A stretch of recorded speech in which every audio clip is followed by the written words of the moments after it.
Сәлем достар, видео басталмай тұрып, каналыма тіркеліп, лайк басуды ұмытпаңыздар. Тұздың пайдасы мен зияны. Тұз ең таралған тағамдық қоспа. Дәрігерлер оны ақ өлім деп те атайды. Тұздың күнделікті тұтынудың азайтуға кеңес беріледі.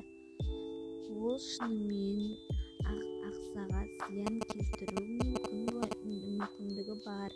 Пайдасы: ерте заманда тұзды азық-түлікті ұзақ мерзімге сақтау үшін қолданған. Ол бактерияларды өсуін кедергі келтіріп, тағамның бұзылуына жол бермеген. Тұздың құрамында натрий бар. Натрий ағзаның көптеген процестерін маңызды рөл атқарады. Бұл химиялық элемент адам үшін ауадай қажет, бірақ оны шамадан тыс қолдануға болмайды. Оның құрамында хлор ас қорыту жүйесін реттейді. Хлор жеткіліксіз болған жағдайда ішектің жұмысы бұзылады. Тұз депрессия және күйзеліске қарсы тұра алады.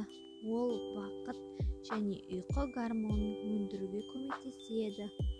Варикоз және остеопороз ауруын болдырмайды.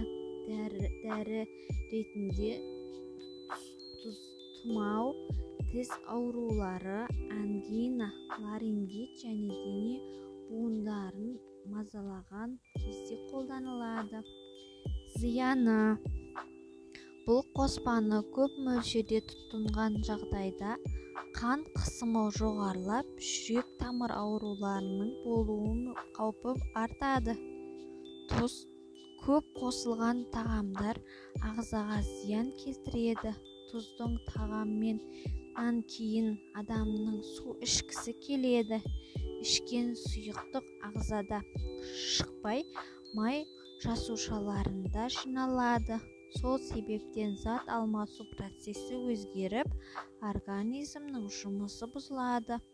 Натрий мөлшері нормадан артық болса, денеде калий, кальций, магний, фосфор және темірдің құрамы азаяды. Нәтижесінде түрлі аурулар пайда болуы мүмкін.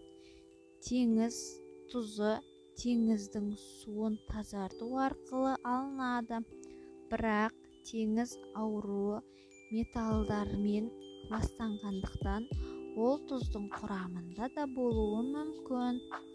Тұтыну мөлшері: 14 жастан асқан адамдарға тәулігіне 2,3 грамм, яғни 1 қасық тұз қолдануға кеңес беріледі. Медициналық статистикаға сәйкес, натрийді көп мөлшерде тұтыну себебінен жылына шамамен 1,6 миллион адам жүрек ауруына қайтыс болады. Жасы 50-ден асқан кісілер тұздың күнделікті нормасын 1,5 граммға дейін төмендеткеніміз дұрыс. Сіздермен болған мен Асия. Каналыма тіркеліп, лайк басуды ұмытпаңыздар. Сіздердің қолдауларыңыз мен үшін өте маңызды.